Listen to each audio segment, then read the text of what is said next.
Hi friends, मैं doctor Rajdev Kumar Nishad आप सभी का एकलव्य एग्रीकल्चर अकेडमी के यूट्यूब चैनल पर स्वागत करता हूं।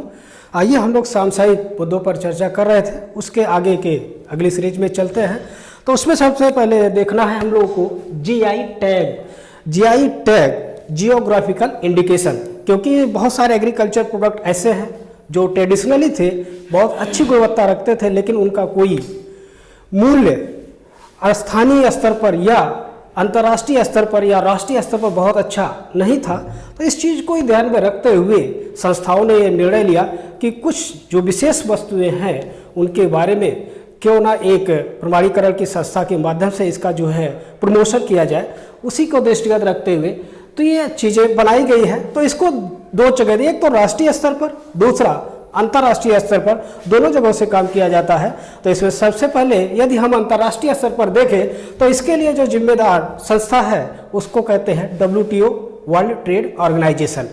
विश्व व्यापार संगठन अंतर्राष्ट्रीय स्तर पर वस्तुओं के जियोग्राफिकल इंडिकेशन के लिए जिम्मेदार होती है, और राष्ट्रीय स्तर पर जिस भी राष्ट्र का होता हो राष्ट्र अपने स्तर पर देखता है। हमारे देश में इसका जो मुख्यालय हो चेन्नई में है, जहां से इसके बारे में इंडिकेशन भौगोलिक संकेत आपको दिया जाता है। तो इसमें बहुत सारे एग्रीकल्चर प्रोडक्ट्स हैं जिनको दिया गया है। तो इसमें है तो हैंडीक्राफ्ट्स के भी होंगे, कोई हेरिटेज या कल्चरल भी कोई चीज़ होगा, लेकिन हम उसको इसमें जो है समाहित नहीं किए हैं। इसमें सिर्फ जो एग्रीकल्चर प्रोड्यूस या एग्रीकल्चर प्रोडक्ट्स हैं उन्हीं को हम समाहित किए हैं, क्योंकि हमारा मेन उद्देश्य एग्रीकल्चर को लेकर के है। तो इसलिए इसमें हम लोग देखते हैं कौन कौन से ऐसे एग्रीकल्चर प्रोडक्ट्स हैं जिनको जियोग्राफिकल इंडिकेशन दिया गया है। तो आइए देखते हैं कौन सा है।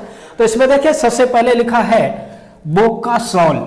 तो आप इसको देखिएगा, बोका साल है, ये एक आसाम का स्थानीय भाषा है। तो बोका साल को जो स्थानीय भाषा में कहते हैं, ये इसका मतलब है चावल। तो बोका चावल लिखा जाता है, बोका साल चावल है।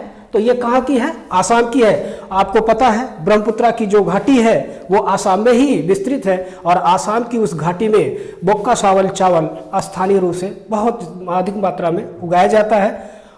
उसके आगे है तुरुर बीटल लीफ। अब ये इसको आप ध्यान रखिएगा भाई, बीटल मतलब जो स्थानीय नॉर्थ इंडिया में लोग उसको कहते हैं, उसको पान कहते हैं। अब इसका भी एक स्थानीय और पुरानी परंपराओं के आधार पर बड़ी मान्यता है। हम सब जानते हैं कि जब कभी शुभ अवसर होता है तो लोगों को पान लास्ट में सर्व कराया जाता है। इसका वैज्ञानिक बहुत कारण तो नहीं है, लेकिन इस पर धार्मिक और हिस्टोरिकल या कल्चरल इस पर आस्था होने की वजह से ये भी बहुत ही महत्वपूर्ण है। तो ये है कहाँ का, ये पूछा जाता है। ये है कहाँ का? केरला का है। तो ये केरला का है। उसके बाद आपका है गुलबर्गा तुर दाल। तो आपको यहीं से यह समझ में आ जा रही होगी ये है क्या। तो यह एक दाल है, लेगुमिनस क्रॉस है, अरहर में होती है। तो ये मोस्टली ये कहाँ की है, किस लोकेलिटी की है? तो ये किस लोकेलिटी की है? कर्नाटका की है। उसके बाद है आपका कोडई कोनाल मलाई पुंडू। कोडई कोनाल मलाई पुंडू। अब यहाँ पर एक चीज ये नहीं स्पष्ट हो पा रहा है ये किस क्रॉप का है, क्योंकि वहां पर अगर तमिलनाडु में जाए तो इसको तो वो लोकल स्थानीय लोग ये जानते हैं, लेकिन हम लोग अगर जानना चाहे, जैसे हम लोग नॉर्थ इंडियन है, तो हम लोगों को ये नहीं पता चल रहा है कि है क्या। तो अगर इसको आप जानना चाहें तो ये है क्या, तो ध्यान रखिएगा यह एक गार्लिक है, गार्लिक लहसुन है। तो ये अब वहां का ये लहसुन बहुत प्रसिद्ध है। अब वो क्यों है, उसकी अपनी एक स्थानीय विशेषता होगी जिसकी वजह से ये मशहूर है। तो ये कहाँ की है? तमिलनाडु की है। उसके बाद आप देखिए कंधमाल हल्दी। तो ये कंधमाल हल्दी कहाँ की है? OR से तात्पर्य है उड़ीसा का। उसके बाद आपका है, देखिए हल्दी से ही संबंध है, इरोड मंजल हल्दी। कहीं पर सिर्फ इरोड हल्दी मिलेगा, कहीं पर आपको इरोड मंजल हल्दी मिलेगा। तो ये दोनों रूप में आप ध्यान रखिएगा, यह कहाँ की है? तमिलनाडु की है। उसके बाद हल्दी में ही एक और है सांगली टर्मेरिक। जो शब्द लिख के आता है सांगली टर्मेरिक, तो ये सांगली एक महाराष्ट्रियन की भाषा की है। तो ये टर्मरिक मतलब हल्दी ही होता है। तो सांगली टर्मेरिक कहाँ की है? महाराष्ट्र की है। उसके बाद है शाही लीची। ये बहुत ही फेमस है ये भी। तो शाही लीची के मामले में आपका बिहार का मुजफ्फरपुर बहुत ही मशहूर है। तो वही शाही लीची कहाँ की है? ये बिहार की है। उसके बाद है देखिए अल्फांसो मैंगो। अल्फांसो ये एक आम की प्रजाति है, ये आपको भी पता है। बस ये देखना है कि अल्फांसो आम बहुतायत कहाँ की है या कहाँ पाई जाती है, तो उसमें अगर आप देखेंगे तो महाराष्ट्र का, ठीक है। उसके आगे है आपका, देखिए पुनः जैसे यहाँ पर देखे थे आपका त्रिउर बीटल लीफ, तो यहाँ पर पुनः एक आ गया है मगही पान। तो मगही पान नॉर्थ इंडिया में तो बहुत ही मशहूर है, लोकलिटी में इसको बहुत करते हैं। आपके नॉर्थ इंडिया में बनारस में भी इसकी कल्टीवेशन खूब होती है और ये मूल रूप से बिहार की है। तो ये चीजें नॉर्थ इंडिया में खूब देखने को मिलता है। उसके बाद है आपका कटर्नी राइस, ध्यान रखिएगा, एक कटर्नी राइस स्पेशली बिहार के गंगा का जो तराई बेल्ट है बिहार में, वहां पर इसका कल्टीवेशन खूब होता है।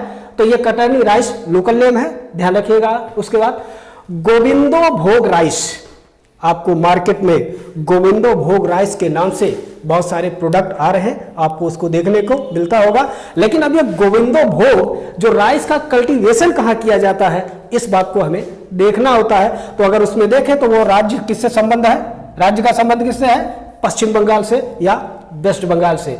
उसके बाद है आपका बासमती राइस।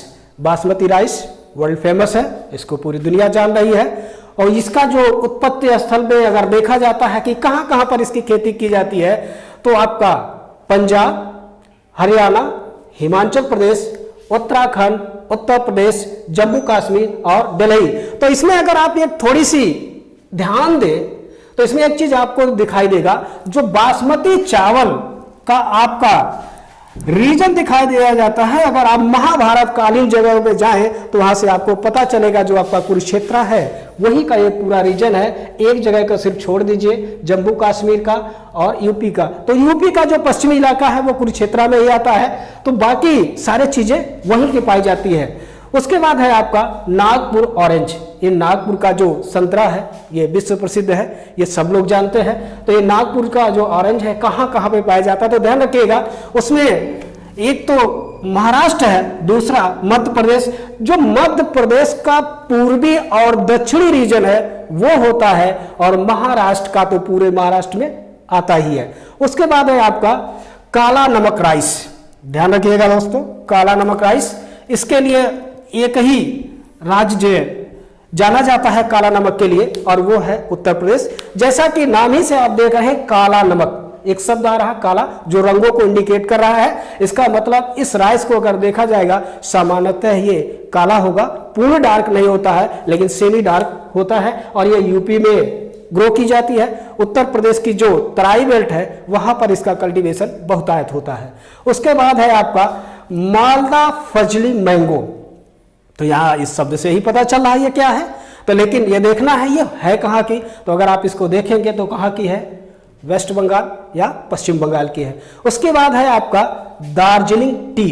तो आपको पता है जो पश्चिम बंगाल की उत्तर और पूर्व की जो रीजन है, दार्जिलिंग एक डिस्ट्रिक्ट भी है, एक वहाँ स्थानीय प्रशासन भी है। तो जो दार्जिलिंग है वो चाय कल्टीवेशन के लिए वर्ल्ड फेमस है। ध्यान रखिएगा, यही दार्जिलिंग चाय भारत में सबसे पहले जब जीआई टैग की शुरुआत की गई तो सबसे पहले इसी को जो है जीआई टैग दिया गया था। तो इसको आप विशेष रूप में ध्यान रखिएगा, 2003-4 में दार्जिलिंग चाय को जीआई टैग के माध्यम से प्रमाणित किया गया था। इसलिए पूछा जाता है सबसे पहले जीआई टैग प्राप्त करने वाला भारत का एग्रीकल्चर प्रोड्यूस, तो वो कौन सा होगा, दार्जिलिंग चाय। उसके बाद है काजी नींबू। देखिए अब आपको काजी नींबू, नॉर्थ इंडिया में लोग सामान्यतः उसको कहते हैं कागजी नींबू। तो ये जो काजी नींबू है इसका जो मूल कल्टीवेशन वाला रीजन है वो है आपका आसाम है। उसके बाद है एक दूसरा खोला चिल्ली। तो खोला चिल्ली, तो यहां से आपको ये चीजें पता चल रही होगी ये है क्या, ये वास्तव में क्या है, मिर्च है, क्योंकि मिर्च को ही तो चिल्ली कहा जाता है। तो ये खोला चिल्ली जो बहुतायत पाया जाता है ये गोवा में पाया जाता है। तो ये है, तो आप कहेंगे इसमें बहुत सारे अभी है, लेकिन हमने इसको इसलिए भी नहीं रखा है क्योंकि ये चीजें हम आपके कंपटीशन को ध्यान में रखते हुए इसमें सारे चीजों को रखे हैं, और ये हाल ही में प्राप्त हुए हैं क्योंकि 2003 से लेकर के 2020 तक बहुत सारे प्रोडक्ट को ये जीआई टैग दिया जा चुका है। तो इसलिए इसको जो है इतना भी अगर आप ध्यान में रखेंगे तो मुझे उम्मीद है एक क्वेश्चन इसमें से आपको मिल जाएगा। तो मैं इस बोर्ड से थोड़ा हट रहा हूं, इसका आप चाहे तो स्क्रीनशॉट ले सकते हैं। ओके, मुझे उम्मीद है इसको आपने कर लिया होगा। तो इसको ध्यान रखिएगा आप लोग, चूंकि चैनल पे बहुत सारे लोग देख रहे हैं, हम भी देख रहे हैं कि तो इस पे बहुत सारे लोग जुड़े हैं, आप लोग देख रहे हैं, लेकिन उस पर आप लोग उसको सब्सक्राइब नहीं किए हैं। तो मेरा आप लोगों से अनुरोध है, निवेदन है कि इसको, चैनल को सबसे पहले आप सब्सक्राइब कर लें, ताकि इस पे आने वाले हर वीडियो आप तक पहुंच सके। क्योंकि हम कैसे पहुंच रहे हैं मुझे नहीं पता, लेकिन यदि आपको चैनल को सब्सक्राइब किए रहेंगे तो उसमें कोई डाउट नहीं होगा, तुरंत आपके पास तक पहुंचेगा। और आने वाले समय में अभी इस पे हमें बहुत सारे इसे सब्सक्राइब मुद्दों को चर्चा करके आप तक पहुंचाना है, इसलिए चैनल को सब्सक्राइब रखे रहिए। तब तक के लिए जय हिंद।